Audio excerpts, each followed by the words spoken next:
తాకట్టులో ఉన్న బంగారాన్ని విడిపించి ఆ రోజున్న మార్కెట్ ధర కట్టి మిగిలిన డబ్బును మీకు అందిస్తుంది ఎస్వీఎస్ గోల్డ్.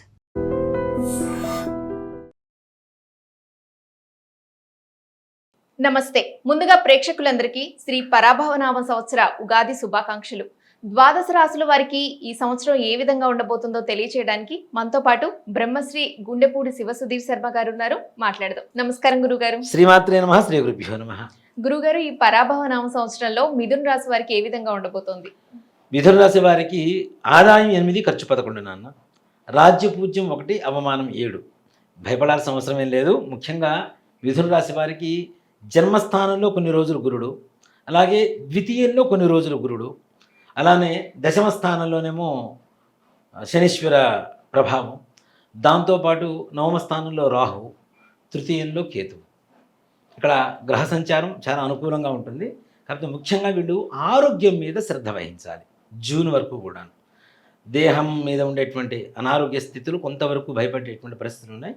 కానీ జూన్ తర్వాత వీళ్ళకి ఎక్కడా తిరుగులేనటువంటి జయం, అంత దిగ్విజయంగా ముందుకు పనులు పూర్తవుతూ ఉంటాయి.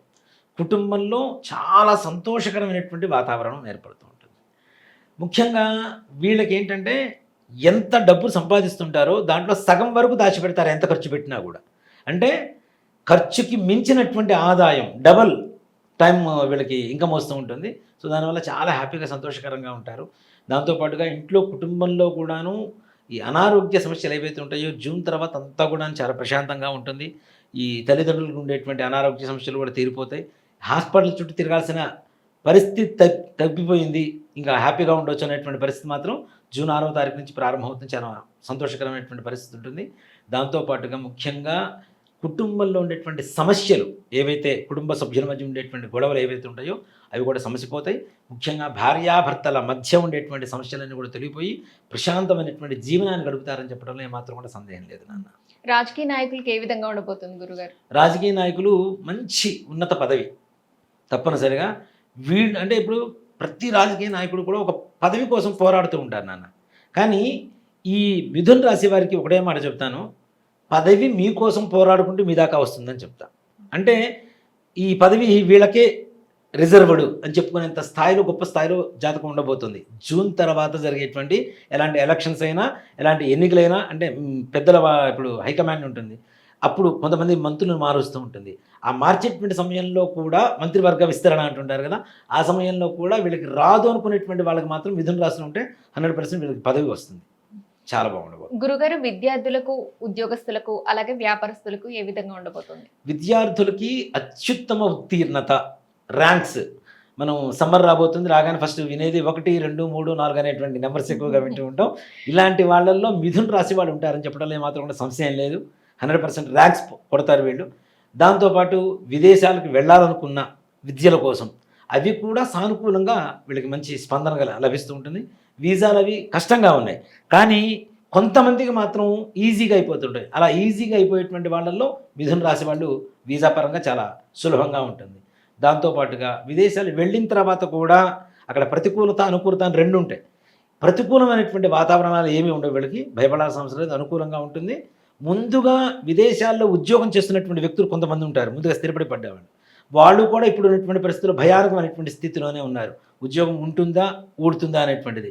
అలాంటి బాధపడాల్సిన అవసరం లేదు. ఒక ఉద్యోగం పోతుంది అంటే రెండో ఉద్యోగం మీకోసం ఎదురు చూస్తూ ఉంటుంది. కాకపోతే చిన్న టెన్షన్, అంటే దీంట్లోంచి వెళ్ళాలా వద్దా, ఇంకో దాంట్లో చేరాలా, అధికారి ఎక్కువ రోజులు ఉంటుందా ఉండదా, ఈ టెన్షన్ ఉంటుంది కదా, ఆ టెన్షన్ పడాల్సిన అవసరం లేదు. మార్పు తథ్యం.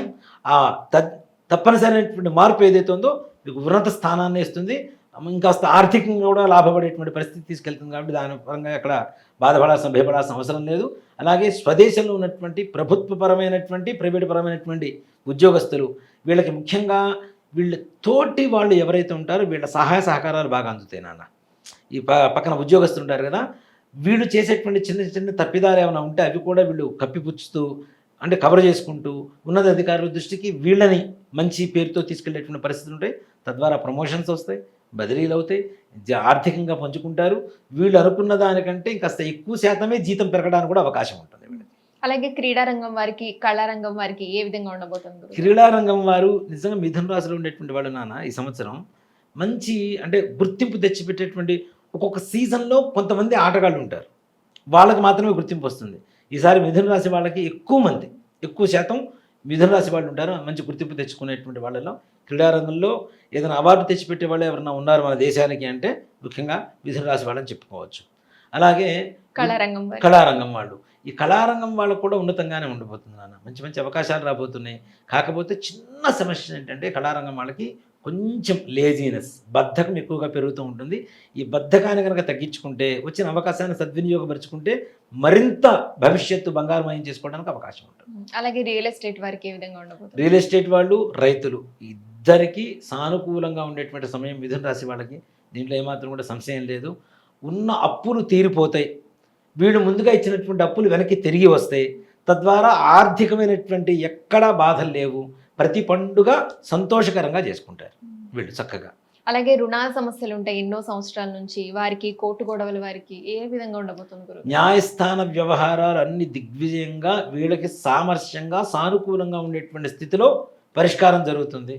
రావాల్సిన డబ్బులు వస్తాయి. అలాగే పంటలు కొంతమందికి ఒకటో పంట రెండో పంట ఏదో ఒకటి మాత్రమే కలిసి వస్తుంది. ఈసారి మిథున రాశి వారికి 2 రకాల పంటలు కలిసి వస్తాయి. మొదటి పంట రెండో పంట 2 కలిసి వస్తాయి. తద్వారా అనుకున్న దానికంటే డబుల్ కదా, ఆదాయం కూడా రెట్టింపు ఆదాయం ఉంటుంది, బ్రహ్మాండంగా ఉంటుంది. దాంట్లో ఏమాత్రం కూడా సంశయం లేదు. అలాగే కోర్టు వ్యవహారాలు కూడా అనుకూలంగానే మారుతాయి వీళ్ళకి. అలాగే వివాహం కాని వారికి, సంతానం లేని వారికి ఏ విధంగా ఉండబోతుంది? వివాహం ఈ మిథున రాశి వాళ్ళకి చూడండి, జూన్ తర్వాత 100% మంచి సంబంధాలు కుదురుతాయి, చాలా బాగుండబోతుంది. సత్సంబంధాలు కుదురుతాయి. సంతాన విషయంలో కూడాను ఆరోగ్యకరమైనటువంటి సంతానం కలుగుతుంది. అతి ఎక్కువ మంది పురుష సంతానం కలిగేటువంటి వాళ్ళలో మిథున రాశి వాళ్ళు. అంటే అమ్మాయి పుట్టడం తప్పని చెప్పడాలు, అమ్మాయి పుట్టడం అదృష్టం, కానీ అబ్బాయిలే కావాలని కోరుకునే వాళ్ళు చాలామంది ఉంటారు కదా. అలాంటి వాళ్ళకి మాత్రం మిథున రాశి వాళ్ళకి ఈ సంవత్సరం పురుష సంతానం తప్పనిసరిగా కలుగుతుంది. అలాగే వీరికి ఇంకా బాగుండాలంటే ఏ విధమైన పరిహారాలు చేసుకోవాలి గురుగారు? సింపుల్ నాన్న, గురువారం దత్తాత్రేయ స్వామివారి దేవాలయానికి కానీ, రాఘవేంద్ర స్వామివారి దేవాలయానికి కానీ వెళ్ళి దర్శనం చేసుకోవడం, గురుచరిత్ర మనకి దత్తాత్రేయ గురుచరిత్ర పారాయణ చేసుకోవడం, ఇట్లాంటి వాటి వల్ల ఇంకాస్త మెరుగ్గా ఉండేటువంటి అవకాశం ఆ భగవంతుడి దేవర కలుగుతూ ఉంటుంది. విన్నారు కదా, మరిన్ని ఫలితాల కోసం గురుగారు చెప్పిన పరిహారాలు చేసుకోండి, అంతా మంచి జరుగుతుంది. ధన్యవాదాలు గురుగారు. శ్రీమాత్రే నమః. శ్రీ గురుభ్యో నమః. తవ్వండి, తవ్వుతూనే శివలింగం. పరమాత్మకు జీవా సరే, దాన్ని అట్లా కప్పేసేయండి, చూపించదండి. Krishna is there. మూర్తి పూజ కాదు, సాక్షాత్ బ్రజేంద్ర నందన భగవాన్ ఉన్నారు మూర్తిలో. ఏమీ ఆశించకుండా ఆరాధించే వాళ్ళు కూడా ఉన్నారా ప్రభుజీ? నిజమైన భక్తి అంటే మనకు తెలియదు కాబట్టి